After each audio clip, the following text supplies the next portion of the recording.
All right. Good evening, ladies and gentlemen.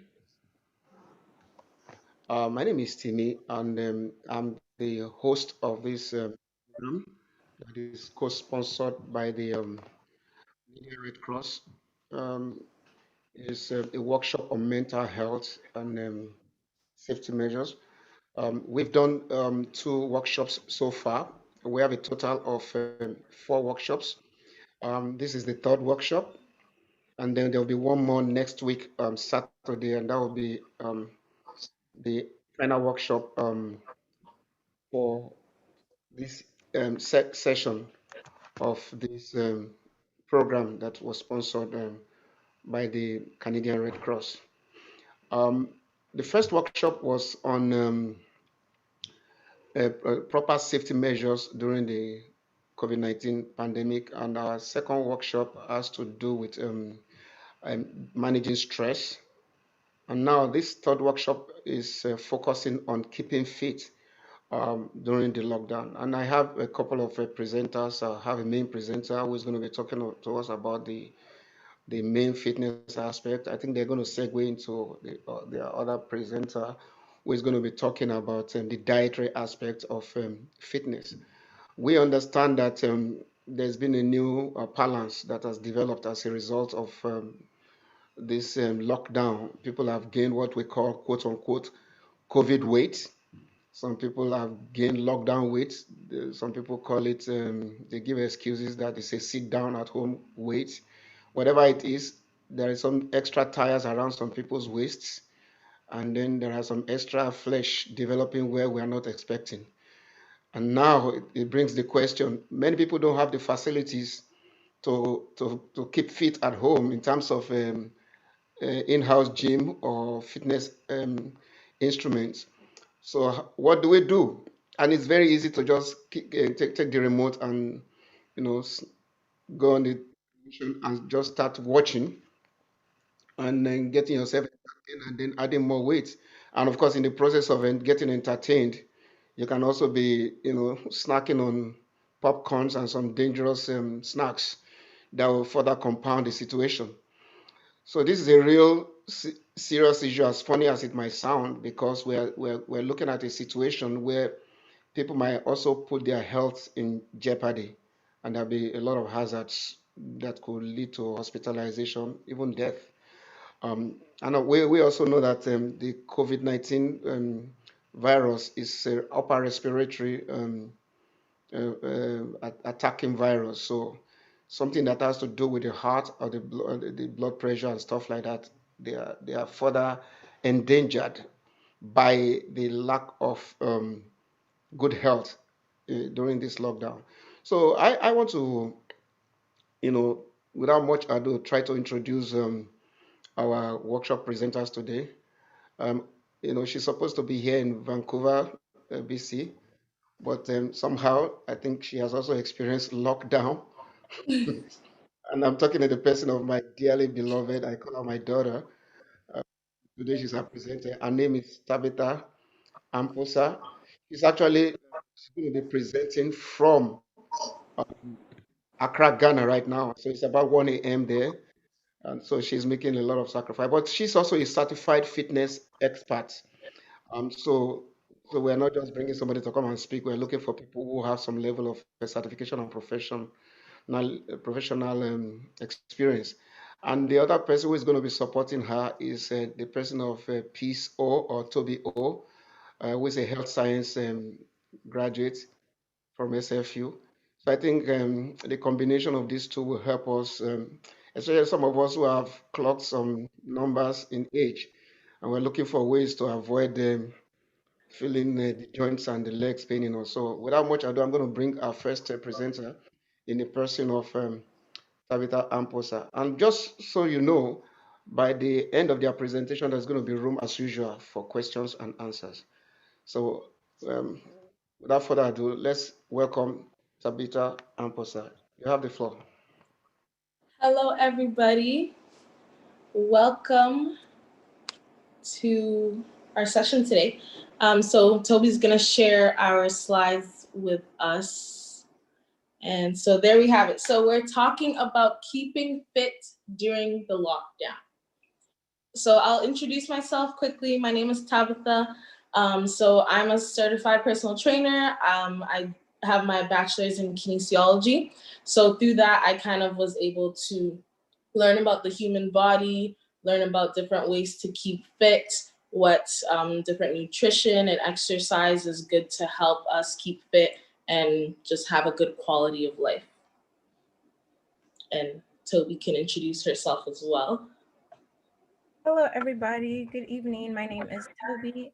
I'm a support worker, and I also graduated from the University of Simon Fraser. I got my Bachelor of Arts in Health Science, so I'll be using some of the education that I got from there to also help with today's presentation.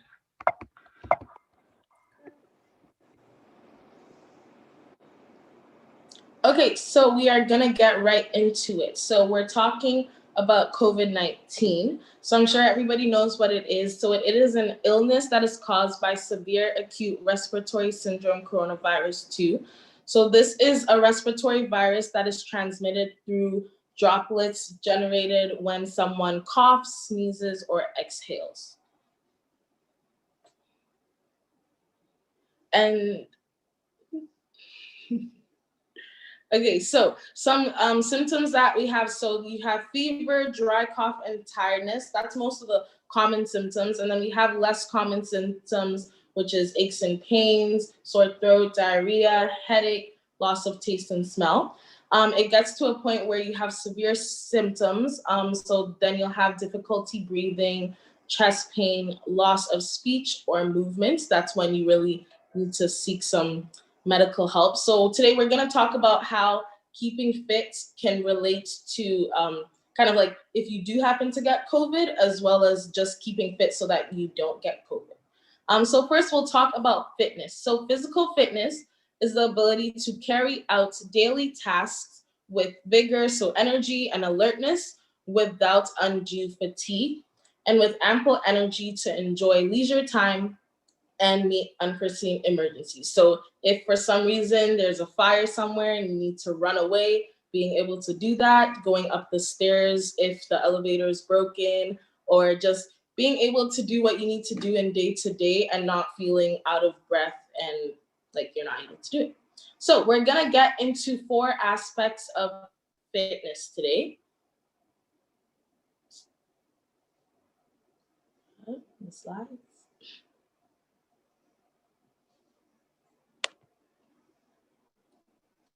Okay, so first up, we are going to be talking about physical activity. Then we're going to talk about mental health, sleep, and then Toby will finish us off talking about nutrition. So we're going to start in talking about physical activity. Okay, so here are just some pictures that kind of show physical activity. So we have some outdoor activities, weightlifting, aerobic activities, and things like that. So we're gonna start off defining what physical activity is. So physical activity can be defined as bodily movements by the skeletal muscles that require energy. So this can include anything, all activities, all ranges of intensities, and you can do that at any time of the day. And Canadian physical activity guidelines recommend that adults should accumulate about 150 minutes of moderate to vigorous intensity aerobic physical activity per week, as well as adding on 2 days of muscle and bone strengthening exercises. Okay, so I have a question for everybody. I want us to kind of chat a little bit. So the question that is, what do you think are some different types of physical activity? So you guys can unmute yourself and shout some answers out there. Walking, going for a walk. Okay. Jogging. Jogging, yes. Maybe running. Running, good. Maybe climbing up the staircase, up and down. That's good. That's good. I see you guys know some physical activity. Doing some Okay, next, please. boxing activities. Boxing. Boxing. Yes, that's a good one. Next. Okay, so today we are going to be talking about 4 different types of physical activity. So we have aerobic activity, muscle strengthening activity, bone strengthening activity, and stretching. Next. So we'll start off with aerobic activity. So this is cardiovascular conditioning. So this requires an increase in heart rates where you really feel like you're exercising, you'll be sweating a lot. This kind of exercise helps keep your lungs, heart, and circulatory system healthy. So like Timmy said in the beginning, this is a respiratory virus, so we need to make sure that the parts of the body that it affects is healthy. So that's your lungs and your heart, as well as your circulatory system. And it's very important to have these healthy organs at this time. Okay, so next I have another question for you guys. What are some examples of aerobic activity? So I briefly explained it. So things that really get your heart rate up. So you guys think, and you can unmute yourself and let me know what you think are some good examples of aerobic activity. Maybe skipping? Yes, that's a good one. I wanted to talk about jumping. I think it's the same. Jumping. Shake the hats. Even walking, I think somebody said, but walking. Mm-hmm. Jogging. Yep. Jogging. Those are all good examples. Okay, we're gonna go on to the next slide. So I have a list of some exercises that are good for aerobic activities. So walking. So you can walk around your neighborhood. So I know we are in lockdown. You can't really go to the gym. Some people are not comfortable going to the gym, or maybe you don't have anything at home. So walking, you can walk around your neighborhood. Swimming, if you're lucky to have a swimming pool in your house, then that's really good. You can swim. Running, you can go out for a run, or if you have a treadmill. Cycling, you can get a bike, or you can get like a stationary bike at home. Jump rope, I think someone mentioned that. So just getting a skipping rope. Skipping is a very good exercise because you don't need to go for so long, but you really feel like you're doing a lot of exercise. You'll start sweating very shortly. And then you can bike and elliptical. So we'll move on to muscle strengthening activities. So these are activities that include the use of machines, bands, dumbbells, or body weight exercises. So these exercises increase skeletal muscle strength, power, endurance, and mass. So this is your muscles. So like your biceps or your quads, your hamstrings, those muscles, that's where we want to strengthen them, because if you have those strong muscles, you'll be able to do exercises a little bit more easily. If you're someone who may not be able to walk so well, and then you strengthen those muscles that help with walking, then you're gonna have an easier time doing that.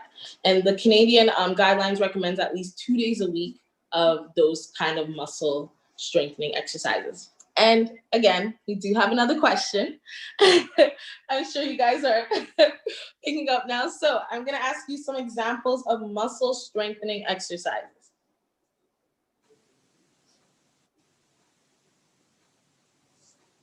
How about yoga? Doing yoga. Yoga. Weightlifting. Yoga, yeah. Weightlifting, yes, yes. So, riding on the bike. Yes, that one would be more aerobic activity because your heart's getting a little bit more work in. Muscle, just think about really focusing on specific parts of your body. So our next slide. I think lifting weights, maybe. Yes, lifting weights. Yes, that's perfect. Awesome.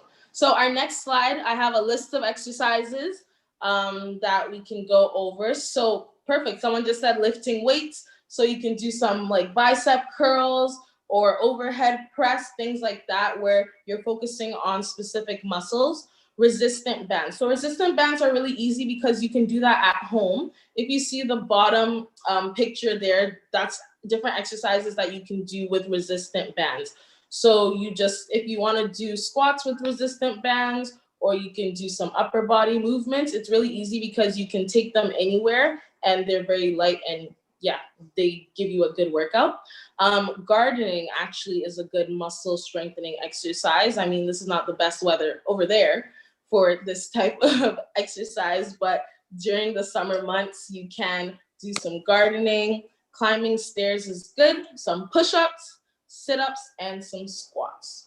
Okay, so next we're gonna move on to bone strengthening activity.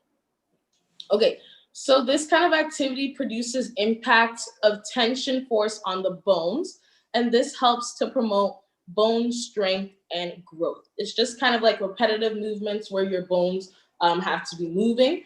And then it is very important for treating and preventing osteoporosis. As you grow older, I think you guys may know that your bone density kind of decreases. So it's very important that you're doing things to help strengthen those bones. So even though your bone density is decreasing, you're still able to function as necessary. And again, we have another question. So the question is, what are some examples of bone strengthening exercises? Yeah, this one's hard. Yeah, this is hard. Sorry, I didn't hear it. Do you guys have any examples? I said walking. Walking, yes, that's good. Hiking. Hiking. Can you say that again? Hiking, that's a Hiking. good one. What about swimming? Swimming, yeah, swimming is very good because it doesn't put a lot of stress on your bones, but it helps to strengthen them. Anybody else? Okay, we're gonna move on. So this next slide has. Okay, go ahead. Sorry, is stretching? Stretching. I mean, we're gonna get into stretching next, but it is a good activity to do. We'll talk about these ones here. So walking, so like repetitive movements, and again, you can do that in your complex. You can go for a social distance walk with your friend and talk. And then we have hiking. So that's also repetitive movements of your bones and joints. Jogging, around the same thing. Climbing stairs, same thing. Dancing. I know some of us like to dance. We have our music that we can dance to, and that is a fun exercise that you can do that may not feel like exercise, but is actually really good for strengthening the bones. And skipping as well. Okay, next up, we are gonna talk about stretching, which I think Tolu just mentioned. So stretching is an activity that allows your muscles or tendons to be flexed or stretched, and this is to help to improve elasticity. So just kind of like freedom in your body. You don't feel so stiff all the time. And stretching is very beneficial because it improves posture, range of motion, and it also helps to decrease aches and pains and preventing injury. So next, we're gonna talk about different kinds of stretching. So first off, we're gonna talk about dynamic stretching. So dynamic stretching is like the whole dynamic part of it is like constant movement. So this is normally done as a warm up to get your muscles warm. So for instance, if you're a swimmer, you might do like some arm circles just to get your arms warm for when you're in the water. And if you're a runner, you might jog on the spot to get your legs warm before you go start your actual jog. And so some examples that you can do at home, say you are doing some exercises with some weights. So if you have some dumbbells, or you can fill milk jugs with water, and you can use that as some additional resistance. So before you do that, you might want to do some body weight movements where you don't have any weights at all before you start to add the weights. So that's a bit of a dynamic stretch. And then we're gonna move on next to static stretching. So static stretching is often done after a workout, and it just involves holding a stretch in place. This helps the muscles to loosen up while increasing flexibility and range of motion. So for instance, you can do a stretch like this where you're stretching your tricep muscle and you're just holding it like that. So this is gonna, yeah, perfect, you can do that. It's gonna help you feel the muscle right in here, stretching out. And then you just hold that for about 30 seconds. and then you go on to the other side. Make sure that when you're stretching, you're doing a long amount of time, about 30 seconds, and you're actually feeling it. You don't just want your hand to be here. You really want to pull that so that you're feeling it where you're meant to feel it.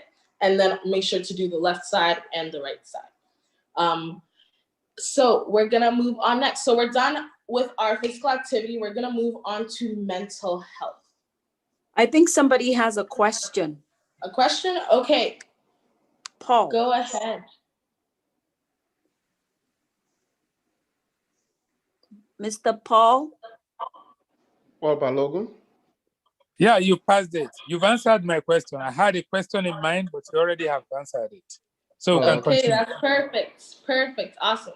Okay, so next up, we're going to get into mental health. So just the slide before, perfect. So mental health is the ability for someone to realize his or her ability to cope with normal stress in life. Everyone goes through stress, if it's work, school, family, and being able to cope with that and learn different ways to adapt is what is really all about mental health. So it includes our emotional, psychological, and social well-being. So mental health affects how we act, think, and feel, and it also helps us on how we handle stress, relate to others, and make choices. So next, we are talking about the lockdown and mental health. So as with COVID, we have to maintain social distance and we're not as social as we used to be. And so with this, it makes people feel a little isolated and lonely at times. Say you normally hang out with your friends every week, or even going to church. A lot of people like to go to church to see people, hang out, the fellowship. So when you're not able to do that, you might feel a little lonely or isolated at times, and a little disconnected from your families if you can't see older adults because of how the virus affects them. You might feel a little lonely. And so this kind of might change your mood and you feel helpless or grief or anxiety or depression. So these are different things that come with mental health. And we're gonna just talk about how we can add physical activity and how mental health will help us to be more fit. So we're gonna talk about mental health and physical activity. So aerobic activity, which I mentioned before, can be related to greater reductions in depressive symptoms. This is because when you exercise, your body releases endorphins, which trigger positive feelings in the body. So positive feeling, like happy feelings. So when you feel happy, when you're good inside, when you exercise, you get those feelings. And so ways that you can do that is by doing HIIT. So HIIT is high intensity interval training. So this just means that you're doing short bouts of high intensity exercise. So if you're doing jumping jacks, you'll do jumping jacks for 30 seconds, take a little break. You can skip for 30 seconds, take a little break. So when you're getting yourself to really work and then rest, work and rest, this is really good for producing those hormones that help you to feel nice inside. So next up, we have strength training. So this is where kind of like the muscle building and the bone strengthening, those exercises are more of the strength training. And this helps to reduce symptoms of anxiety. For people who have or don't have anxiety disorders. So weightlifting with exercise tools or machines helps to kind of help with those like things of anxiety that you may have. These slides. Okay, so mental health and physical activity. So these 4 things is really what we focus on. So it helps to reduce stress, improve mood, lowers risk of depression and anxiety, and lifts self-esteem.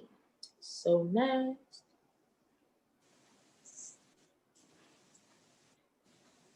So I'm gonna give you guys some tips to maintain good mental health, keep you happy and able to cope with anything that comes. So first off, pause, breathe, and reflect. Like I said, everybody goes through stressful situations, but it's about how you react to those situations that's really important. So if something is really bothering you or you feel like not yourself, just make sure to reflect on the situation, take a deep breath, and just kind of start over to get yourself there. Next, connecting with others. So we may not necessarily be able to meet face to face, but we have something like this, Zoom. We're connecting, or you can FaceTime, WhatsApp, just kind of reaching out to people. If you're not feeling the best, or you're feeling sad or depressed or anxious about something, just reaching out to your friends. And also keeping a healthy routine. So making sure that if you're working from home, or you don't have a job right now or something like that, you still have a routine. So what time you wake up, when you eat, when you exercise, when you do just everything in your life. Try to have a schedule so that you can stick to the schedule, and that helps to have a healthy routine. And be kind to yourself. It's often hard to say, oh, maybe I've gained pandemic weight and now I'm gonna be sad and sit in the couch and continue to eat and continue to gain more weight, but that's not gonna be helpful, right? So you just gotta be kind, just say, you know what, I may have gained these 10 pounds, but now I have the opportunity to lose these 10 pounds. So just kind of looking at the positive, as well as reaching out for help. There are like hotlines, or you can reach out to your friends, pastors, people that you trust to help you if you're feeling like your mental health is not the best. Okay, so lastly, we are gonna talk about sleep. Next. Okay, sleep. So sleep, the actual definition is the absence of wakefulness and the loss of consciousness in one's surroundings. And we're gonna talk about some key determinants of quality sleep. So I'm gonna say these, you can think to yourself, oh, am I actually doing them or not? So sleeping, in order to have quality sleep, you should be sleeping about 85% of the time while you're in bed. So this means that if you're sleeping from 12 to 8, maybe you're sleeping for at least 7 hours or 7.5 hours of that time that you're sleeping. So falling asleep in 30 minutes or less. So when you get on your bed, making sure you're not on your phone or doing readings too much. So once you're there and ready to sleep, being actually able to fall asleep within that 30 minutes is a sign of quality sleep. And waking up no more than once per night. So just being able to sleep the whole time, or just one time you wake up, and being awake for 20 minutes or less after initially falling asleep. So next, I'm just gonna give you some tips for good sleep. So tip number 1, keep in sync with your body's natural sleep-wake cycle. So if you're someone who works 9 to 5 and you know what time you have to get up, making sure that you're sleeping when you need to sleep and you're waking up when you need to wake up. As well, we're meant to get about 8 to 10 hours of sleep. I don't know how many of us actually are able to do that, but I know me personally, that never happens, but that's something to strive for, I guess. And then also control your exposure to light, especially when you're going to bed, making sure that you're not on your phone, because the light that your phone produces sometimes prevents you from getting good sleep. And exercising during the day. Once you exercise, you're gonna feel great as well. Sometimes it'll make you feel tired, so you can actually fall asleep when you're in your bed. And keeping a healthy diet, so having a balanced meal, eating your fruits and vegetables, healthy carbs, that's gonna help you to be able to sleep. And as well, winding down and clearing your head. So when you are ready to sleep, making sure you're relaxed. What helps you to get kind of mellow and ready for bed? If it's reading a book, if it's just sitting there and thinking to yourself, just making sure that you're clearing your head when it's time for bed. Okay, so next, Toby's gonna take it from here. She's gonna talk about diet and nutrition. Sorry, just before Toby comes on, I just want to quickly point out that if you see a line on your screen, it's not from us. We've had that Zoom seems to be having some problems with interference. So when you see all those scribbles on your screen, it's not coming from the presenter or from the hosts. It's just something we don't have control over. And then there'll be room for us to ask questions also at the end of the presentation. I'm going to be asking a few questions, and then I will leave it open for as many of us as want to ask questions. Please just indicate when you want to ask question by raising up your hand, like our brother Paul Balogun is doing right now, and then we'll go on. Thank you. Go ahead, Toby. Thank you, sir. Hello, everybody. For those of you who joined a little bit late, my name is Toby. So I'm going to be talking to you guys a bit about nutrition. I'm going to explain nutrition and its relation to fitness. And I'm going to tell you or try and suggest to you what makes up a good diet and also what foods we should limit or avoid and why we should limit them and how to sustain a healthy diet. So why is diet and nutrition an important aspect of fitness? So unhealthy diet is actually one of the behavioral risk factors that can lead to chronic conditions. So things like high blood pressure, high blood glucose levels, and obesity, which can also lead to chronic diseases. Good nutrition can reduce the risk of these diseases, reduce high blood pressure and cholesterol, improve your overall well-being, improve your ability to fight off illnesses and recover from said illnesses and injuries, and also increase your energy level. So you've heard the saying before, when you eat good nutritious food, you feel good. And I'm sure we can all attest to this.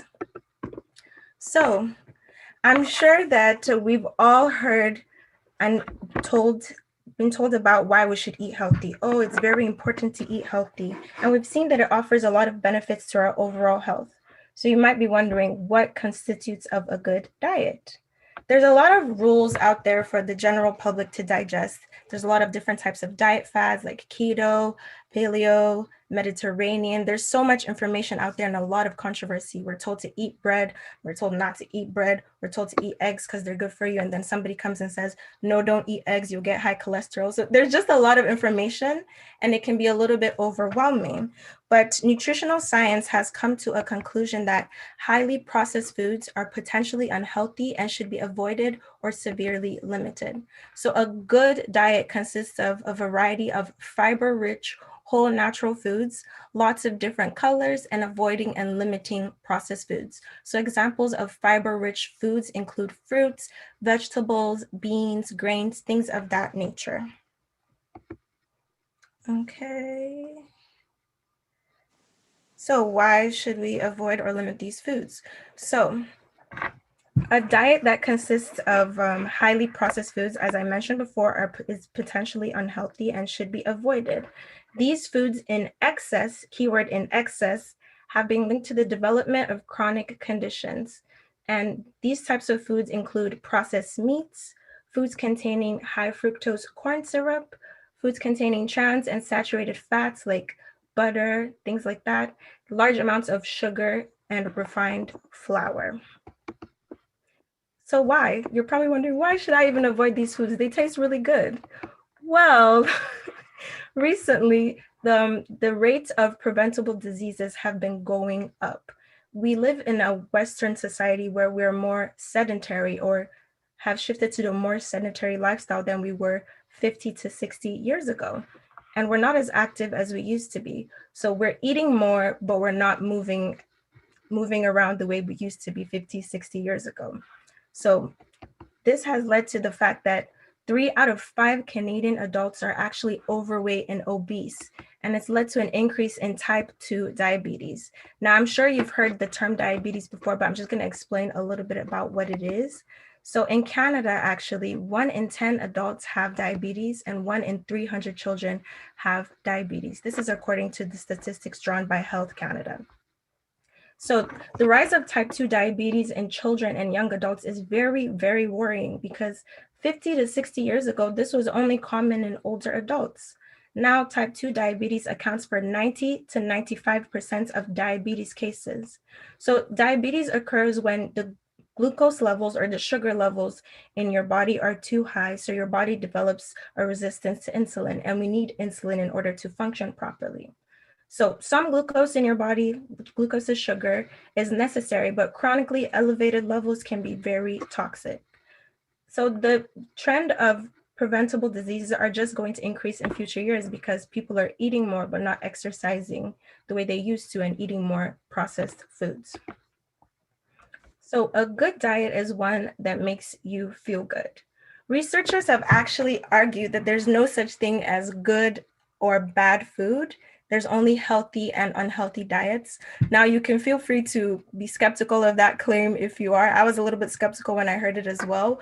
But if you actually think about it, it kind of makes sense, because you have to remember that everybody is different. So all of our diets will look different. We all come from different backgrounds, cultures, upbringings, and so on. So there's not going to be a one size fits all for your diet.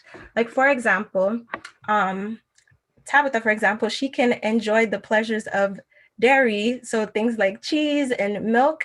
But me, if I eat it, I literally, my body rejects it. So I have a hard time, and I'm in the toilet, and I even break out a little bit. So Tabitha's eating dairy is not unhealthy, and me not eating dairy is not unhealthy either. So we just have to figure out what works for you. So in order to have a good quote unquote diet or a healthy diet, you should consider your daily, weekly, or even monthly food decisions as a whole. The key is to make sure that most of your choices are healthy in nature, as opposed to limiting yourself. So a healthy diet is based on variety, balance, and moderation.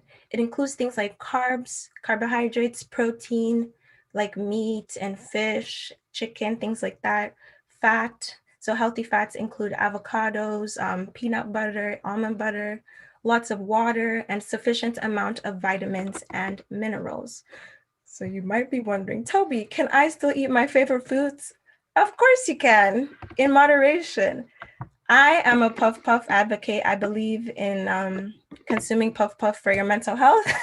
But instead of me eating 8 or 10 puff puffs in one sitting, maybe I should just limit myself to 2. Or instead of me eating 2 fufu balls with my soup, maybe just eat 1 and take your time when you eat it, as opposed to swallowing everything in 5 minutes. Actually take your time so your body can let you know when you're actually full. The key is to sustaining a healthy diet is to make sure that most of your choices are healthy in nature. So don't limit yourself. Let me go next. Remember, a healthy diet is based on variety, balance, and moderation. So moderation allows you to easily balance your diet and enjoy a greater variety of foods. Try not to limit yourself. Figure out what works for you. Your body will let you know if this food works for you or if it doesn't work for you. So my body lets me know that I can't have cheese and milk. So I listen unless I'm going to be suffering. So listen to your body, figure out what works for you. Instead of consuming like a large can of pop before you eat, you're gonna be consuming unnecessary calories. Maybe try eating like apples or drinking water or tea or something instead, so you can actually be full properly, as opposed to being full off of empty calories. So I got this quote from this nutritionist. She's actually on Instagram. So if you guys are looking for more tips and tricks and want to make positive steps to leading a more healthy lifestyle, you can definitely follow her. And she said, the key to a long-term sustainable lifestyle change is not flipping your entire world upside down all at once. Instead, the key is making small conscious decisions on a daily basis that will positively impact your overall health, energy, and performance. So if you're hungry, instead of reaching for chips or candy, maybe reach for an apple or some grapes. You will see that those small decisions that you make every day will actually lead to a more positive lifestyle. Going next. And yeah, I also like this quote. It says, take care of your body. It's the only place that you have to live. So Tabitha will just quickly summarize for us what we've talked about today. Okay, awesome. So we made it this far. We talked about some different points. So we started with staying physically active. I talked about the different types of activity: aerobic activity, muscle strengthening, bone strengthening, and stretching, and how keeping your body fit physically will help to kind of keep you as a whole fit, and also working on your lungs and your hearts and your cardiovascular system, which is really important in these COVID times, because we need to be healthy. If our immune system is not healthy, then we won't be able to fight the virus if we do happen to get it. And we just want to look good as well, right? Also, maintaining positive mental health, making sure that you know how to cope in certain situations, and that you have the support around you so that you can keep going. If you do have stress or anxiety or depression, that you're able to manage that in the way that's best for you. We also talked about quality sleep, trying to get the 8 to 10 hours if possible. And then when you're sleeping, trying to sleep for the whole time that you're sleeping instead of waking up, as well as limiting your exposure to light so that you can have a good quality sleep. And lastly, adopting a healthy diet that works for you. So not limiting yourself or cutting yourself off completely, but eating things in moderation and knowing what your body responds to well, and just eating colorful foods, your vegetables, your fruits, healthy carbs, and healthy fats. So that's all we have for you today. So we're gonna end with a question section. So feel free, you can type the questions or you can unmute yourself and ask us the questions. And Toby and I, you can direct it to either of us. We can answer your questions. Thank you so much. Thank you, everyone. Thank you, our presenters. You guys have done a very, very, very wonderful job. We're very grateful. I know there's a lot of technical terms that were used, so I'm going to be moderating the questions. I think it's okay for you to stop sharing your screen right now. Okay, I'll be moderating the questions. Uh, Let me see. Please, the best way to avoid um, conflict and confusion is raise your hand. I will see that. Or if you can type your question, I will still call you if you want me to ask the question. So before I ask my question, since Mr. Balogun has been raising his hand all along, would you please go ahead and ask your question? Yeah, thank you so very much, Mr. Moderator, and every other speaker there. To say the least, you guys have done exhaustive job in the contents are rich, and I thank you for it. My question is on sleep. What must I do? And this goes like this, very simple. What must I do to get quality sleep? Because if I am able to get 4 hours of sleep at a stretch, I consider myself lucky. Why could this be so? And what must I do to arrest this situation? Okay, so I it seems second that like question. I second that it question. seems like you're a very busy man. So I think in that case, you need to just be able to plan your life out maybe a little bit more. So if you have 10,000 things to do in the day, making sure that in the time that you're awake, you're doing that so that when it comes time that you need to go to sleep, you're able to go to sleep. Because if you don't have a good schedule and you don't plan everything out, then you see that, oh, it's 2 o'clock, I'm still doing work, or I haven't finished what I need to do and it's past midnight, so now I can't sleep and then I have to wake up early. So just having a good routine and scheduling what needs to get scheduled. And if you don't get something done, it's not the end of the world, right? You have tomorrow, right? So just kind of planning your schedule and life around that and trying to sleep the 8 to 10 hours that is recommended. And also, just to piggyback on that, if you are finding that you're having a hard time falling asleep or sleeping in itself, you can also always visit your family doctor if it's like a real issue that you can't fall asleep. Like, it doesn't matter what you do. It doesn't matter if you don't have your phone on or you're laying in bed for hours and hours. We would recommend visiting your family doctor as well so that they can assist you further if that is. Oh, and Tolu even commented, she said, also stretching before you sleep for like 10 minutes is really beneficial because your body feels more relaxed. Yeah, so like Tabitha mentioned in the slides, when you stretch, your body is more relaxed, the tension is releasing your muscles, so you're able to fall asleep a little bit better. So I hope that answered your question, sir. Yeah, thank you. Thank you so very much. All right, I I'm would fine like now. to do that, Mr. Bello. I see your hand, Mibenge. I'll call you next. But most of the time, the purpose of sleep is rest. The purpose of sleep is rest, and science has confirmed that your body rejuvenates during the process of that rest. It is like when the body is now recalibrating and re-energizing. It's like a break, because your body is working, especially the mind. It's working non-stop. So when you are not pumping anything into it, it gives it time to recuperate and rejuvenate itself. Now, 90% of the reason I found personally for sleeplessness has to do with the activities of the brain. If your mind is not settled, you won't sleep. And now, of course, there are people who also work late hours, who work night duties. The truth is that there is a level of discipline involved here. There are certain foods you should not eat when you are going to bed because they're going to make your case difficult. They're going to make sleep difficult for you. There are certain things, activities you must not engage in before going to bed. You understand? You must always also prepare for it. That means you're looking forward to sleep. I know there's a disease like Toby mentioned that is associated with insomnia. People are suffering from sleeplessness. You need to seek medical advice. But generally, you must make sure that you get your mind, you know, decongested from many people get worried about things that is going to happen 10 years time. You need to start learning to just relax and not worry about things you don't have control over.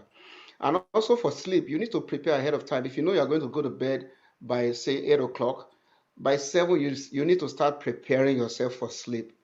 So you don't just think if when I lie down, I'm just going to fall asleep. People like me, I don't just lie on the bed and fall asleep. I know friends who, when they hit the sack, 2 seconds later they are snoring. But some of us we find it difficult to just go. We have to engineer ourselves to sleep. Sorry, Toby, you're going to say something? Oh no, I'm one of the people that as soon as my head hits the pillow, I can sleep, but that's not the case for everybody. So I was just like, woo. Can you see that? She's my daughter. She can sleep easily, but I can't. Okay. Mibenge, can you go ahead with your question? Yeah, thank you. Yeah, thanks for all the information shared, guys. That was really great. My question is just if you can give a good example of what are considered like good carbs, carbohydrate foods. I'm so That's happy you asked. So some examples of good carbs. Fruits and vegetables are actually a source of carbohydrates. But if you're talking about things like could do potatoes, sweet potatoes, yams, um, what else? Beans are also good. Tabitha, if you can jump in here and I put up. think plantain is also good.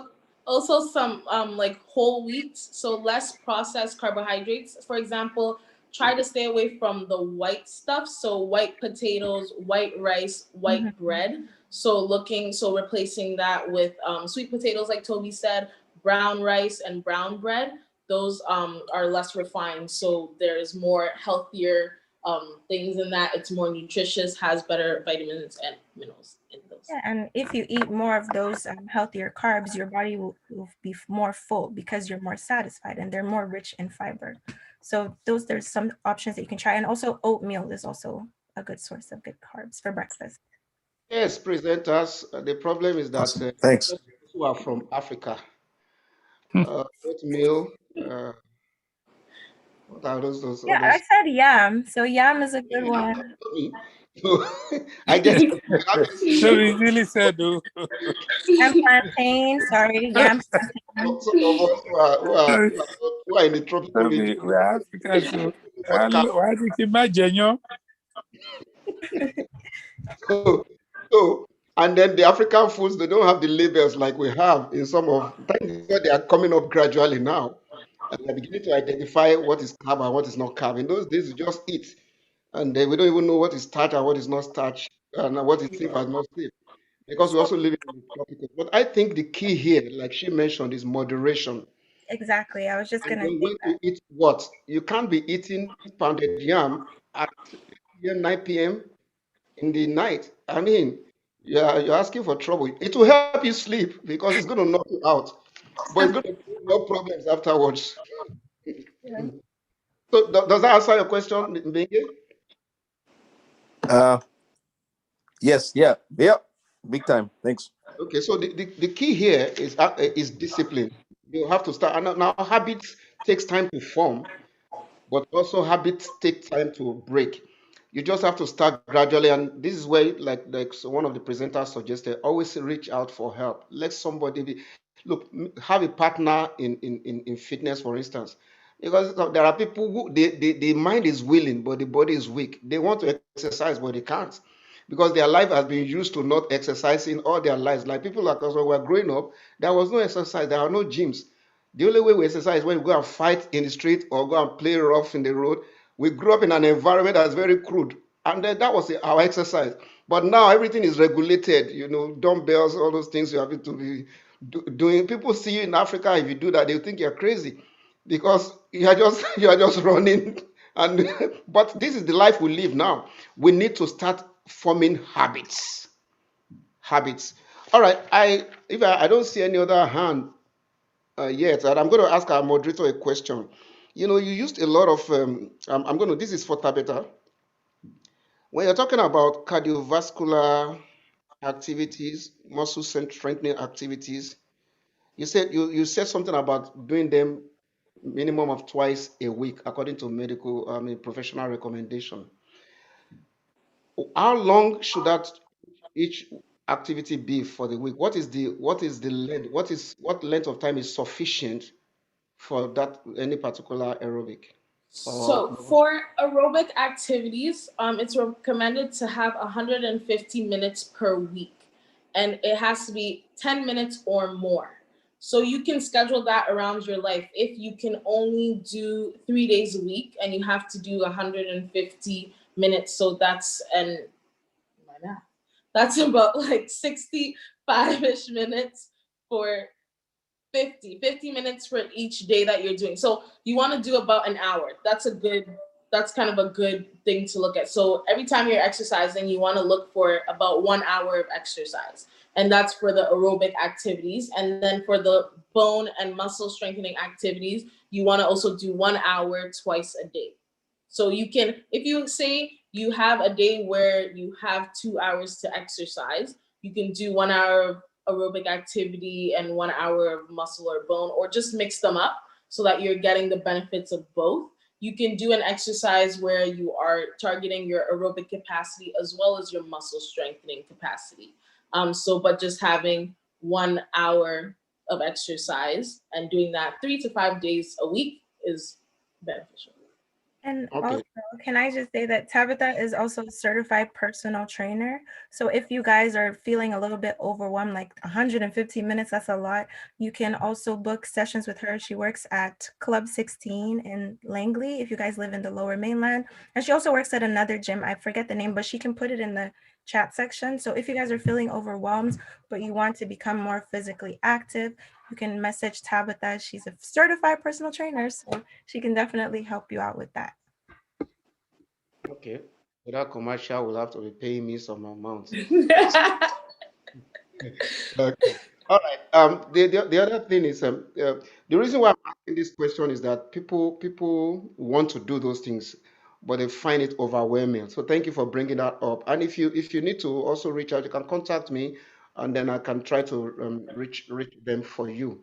Okay. We also have some questions in the chat, Yes. So that's a moderator. question. How many calories should you? No, there was one before that. Recommended time to eat your last meal before bed from Tayo.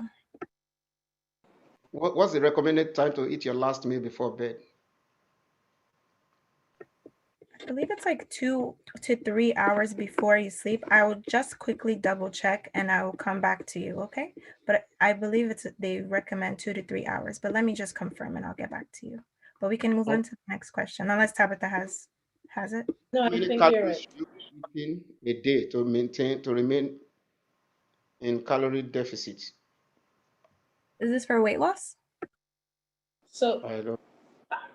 I think the should to remain okay. So caloric deficit is so you take what exercise you're doing in a day and you take what you're eating. So caloric deficit is kind of getting the difference of that. If you're someone who sits at home or doesn't is sedentary, doesn't really move much in a day, your body will be burning probably around like 1,000 calories. So if you want to be in a caloric deficit, you need to be eating less than that. Or for instance, if you're someone who's very active and you're going to the gym and in that day, you burn about 2,000 calories, then you have more room to eat. So you should be around 500 calories deficit. So if you're burning 2,000 calories in a day, then that means that you should be eating around 1,500 calories in a day to remain in a deficit. Okay, that's a bit Let me know technical. if that answers. I think the other problem I think among African community is our portions. We tend to serve very large portions.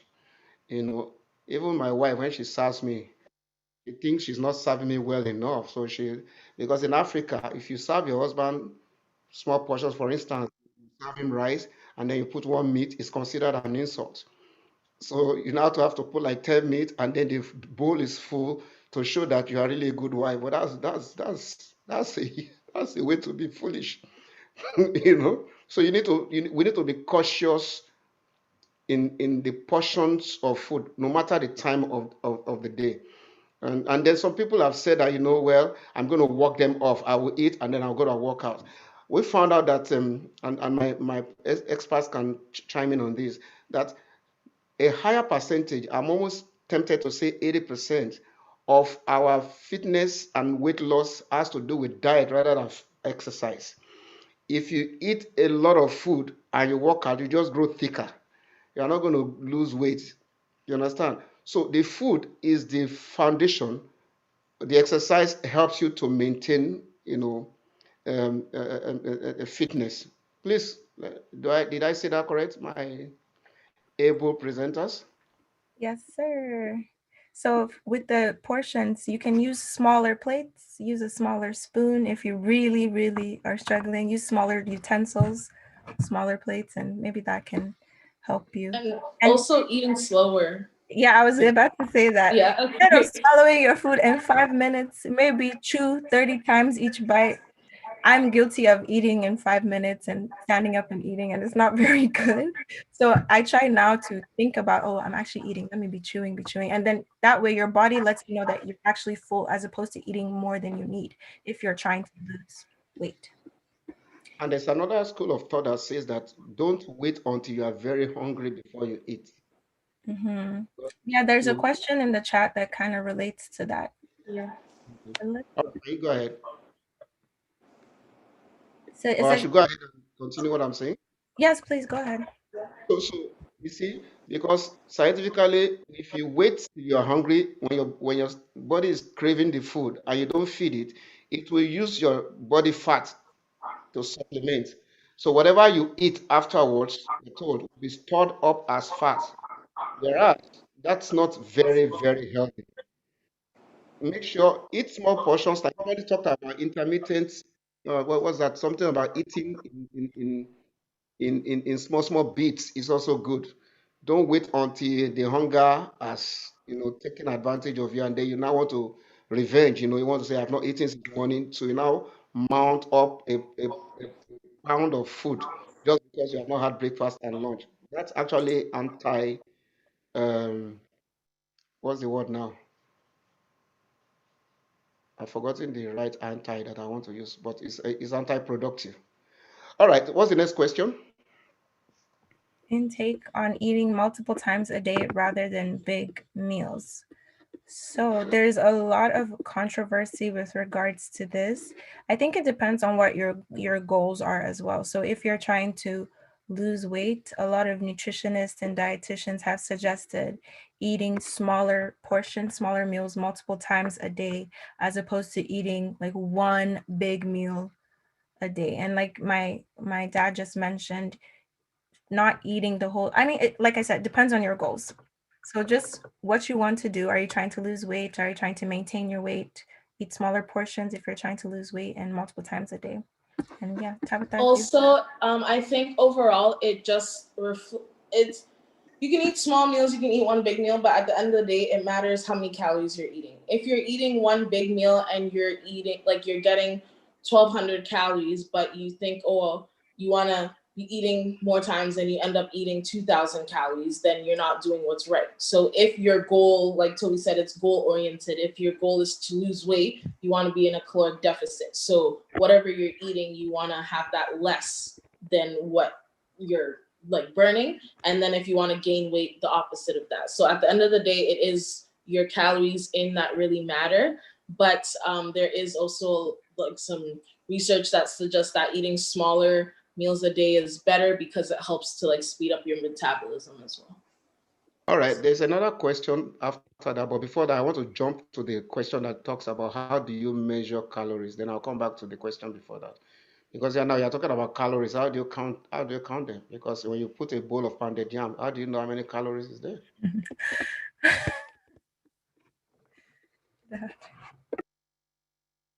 Are you answering the Oh, question? wait, that was a question? Yes. How do you measure calories? Somebody just typed that. Oh, sorry. Measure calories. Tabitha, please take it away. Well, there's actually apps that you can do that. So if it doesn't have a label at the back of it, then you can use an app, or you can kind of have like suggest things. So if you have yam and you're just pounding it, it's just the yam that you want to see the calories of, and you can find that anywhere. You can look online. There's apps of tracking and counting calories. So if you just search something in Google and say, oh, how many calories does this thing have, you just have to like break it down a little bit. If you're having soup, then you might have to break it down into the meat, the fish, the tomatoes, the whatever is in there to actually get the total of that. But if we're counting calories, you can look at the label or you can search it up online. Yeah, because like for instance, pounded yam, I don't think they have calories label.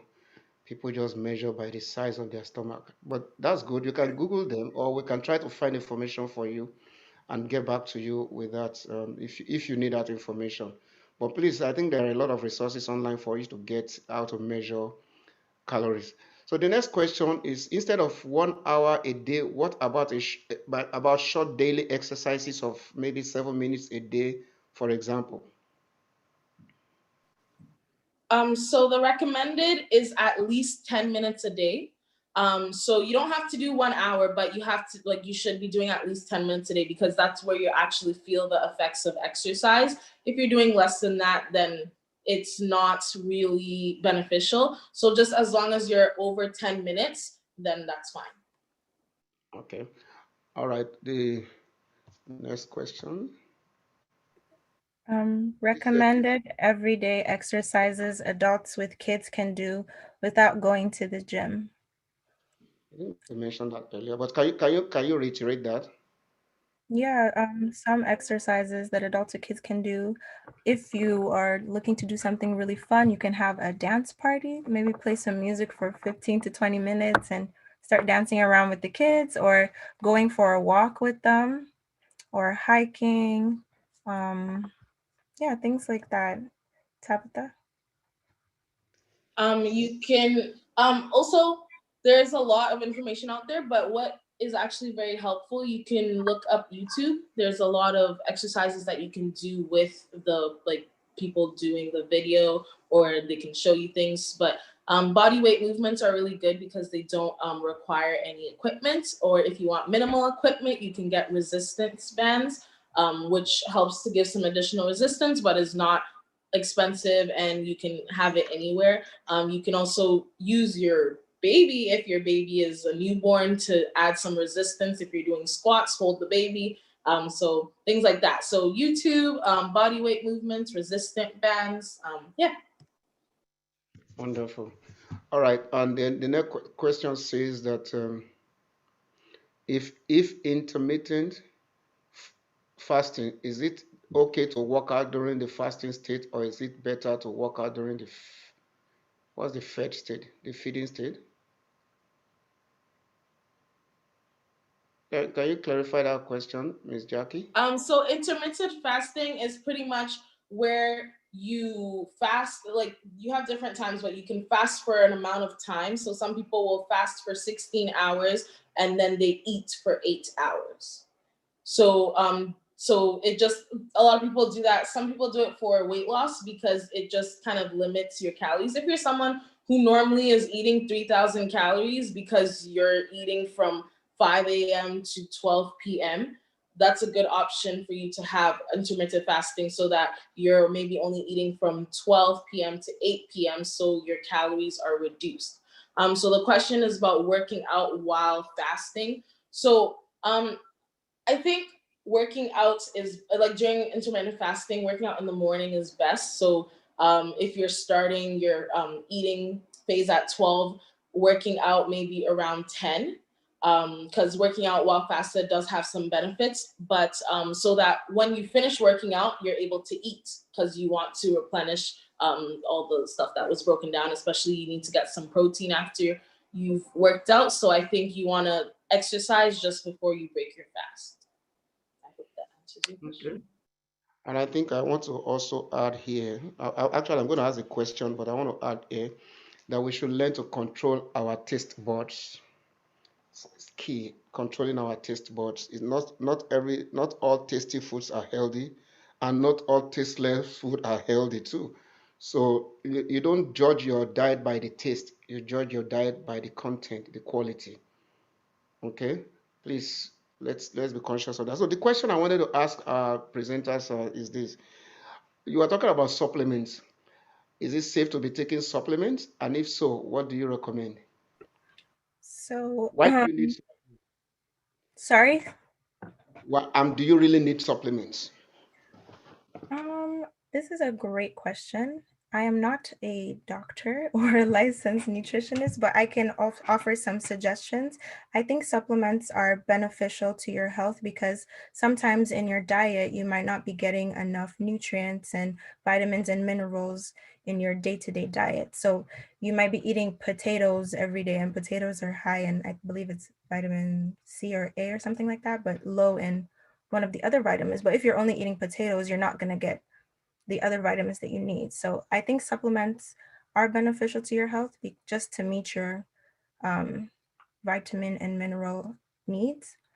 But what was the other question? Sorry. So do you need them? Okay, you already answered. So what supplements would you? I mean, what kind of supplements are safe?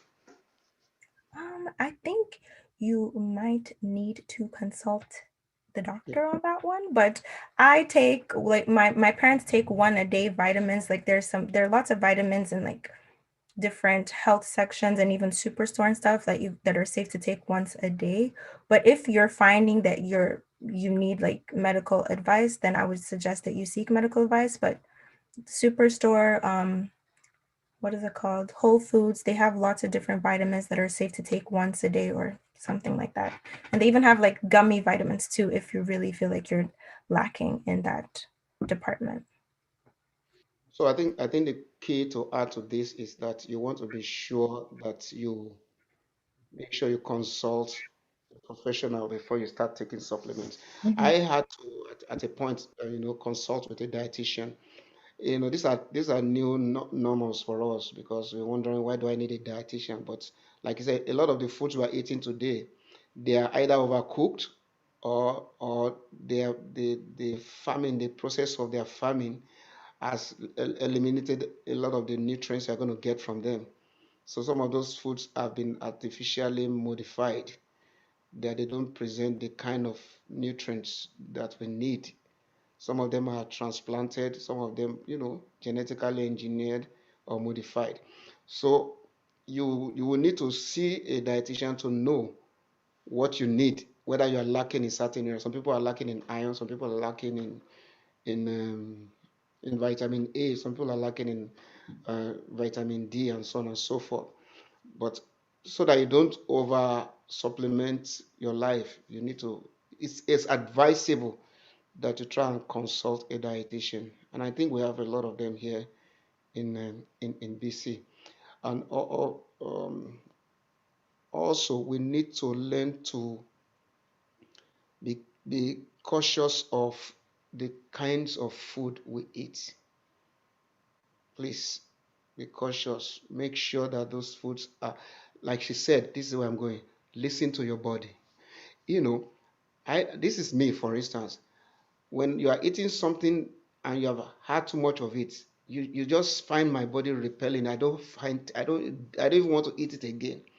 But there are sometimes you just feel like, I haven't eaten this, I need this. I don't know how your body communicates with you, but my body tells me when I'm eating something that is not good for me. So you need to also be sensitive to your body. It has a way of informing you. Okay? I don't know if any of you two want to add any other thing.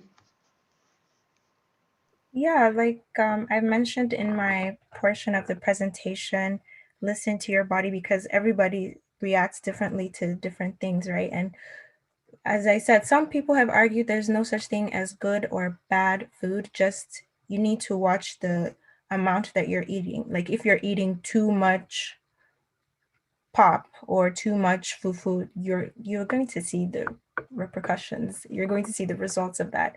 But just like with anything in this life, too much of something is can be toxic and can be detrimental to your health. So you don't want to overdo it. That's why I said moderation, balance, and variety in your food. You can still eat the food you like, but just in moderation, and make sure that overall you are eating a diet that has lots of good fiber and good healthy carbs and fruits and vegetables overall. All right. I don't think there are any more questions. Is there anybody who has any more questions before we round up? I am going to assume that we don't have any more questions. So I want to thank you all for attending today's webinar and workshop. I'm very happy that even though that we we expected a larger crowd, but I'm sure you'll be able to spread information around. And I also want to remind us that we have our last workshop next week, Saturday, the 13th, same time. And this time we're going to be talking about parenting without tears during the COVID.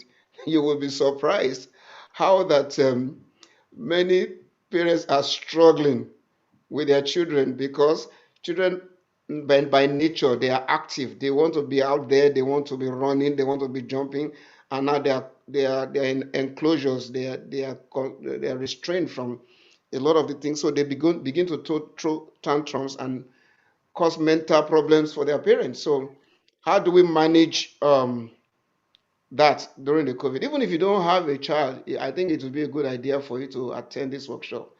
Um, you, I believe you eventually plan to have one in the future. That said, I'm going to introduce our speaker for next week. I think she's very relaxed with her husband, and that's the person of Mrs. Rebecca Joga. Can you please just quickly introduce yourself? Nice to see you all. Congratulations to the presenters of today. That was a job well done. We are very happy because we got a lot from you people. And thank you, moderator. I'm a parent and I'm a professional teacher specialized with children with special needs. And I have faced the troubles of children for many years, both in school and as a parent. So I will be talking next week. Thank you for that opportunity, Pastor. Thank you. You're welcome. So please do me a good favor. Try and help us. I will send the link out for the next week for pre-registration. The registration just makes sure that we know that you're coming and also gives you the link for you to log in when it is that time so that you won't need to be knocking doors in the waiting room when we start. And that said, I want to take a very, I want to take a moment to offer a very great appreciation to our presenters today. Agatha, from all the way from Ghana, she's supposed to be in Vancouver, but her flight got postponed. So Uh, she's having to operate from Vancouver. From Accra, Ghana. So I'm sure it's about what's the time there now? 2 a.m. But you have done a very good job. We are very, very thankful for your expertise and the wonderful information you provided. I hope that we're going to all take it to heart and put them to practice. Thank you again for coming. Thank you so much for having me. All right. And also our dear Toby, who is a health science, she's a fitness buff too. She's always disturbing us at home on what to eat and what not to eat. Uh, so thank you for also offering your insights. in this workshop. Thank you for having me. And I just have one last thing to say before we all go our separate ways. And is that we live in a society of instant gratification. So if something doesn't happen in 2 seconds, we can quickly get frustrated. But just to encourage you guys that good things take time. It's not going to happen overnight. So if you are feeling overwhelmed, don't know where to start, just make small changes every day. And you'll see that with time that you'll be able to sustain a healthy diet and lifestyle. That's it. Thank you so much for having me, Mr. Timmy. Thank you. So for next week, I have a surprise for the first four people to come in, apart from the presenters and and co-host. I have a gift for the very first four people to log in for Saturday's meeting. I won't announce what they are. I've learned my lesson. but we have a surprise gift for you. Please again try and help us get other people invited. Pastor, Uh, my husband tried to log on his phone and he couldn't. That's why he was searching here with me. okay, did he use the link? Yeah, Or I did don't he know register? what happened. I used the link. He asked me to put. He used the link. It didn't work, and others have complained. I don't know what happened. But I saw That's another person who used the same link and went in. So I don't know. okay. We'll try to figure that out. What I'm going to do is whatever link we send out now is what we will use for the next one. So Okay. that way we'll avoid them. I'm going to also try and send a reminder. See, for instance, people who registered for today, the system sent them, I sent them a reminder email this evening before we started. Mhm. So, and then it also provided a link. So maybe it would be nice for people to try and And register, pre-register. You can start registering from today. The registration link is available. I'm just going to send it out. I'll probably post them on this chat right now for you to copy.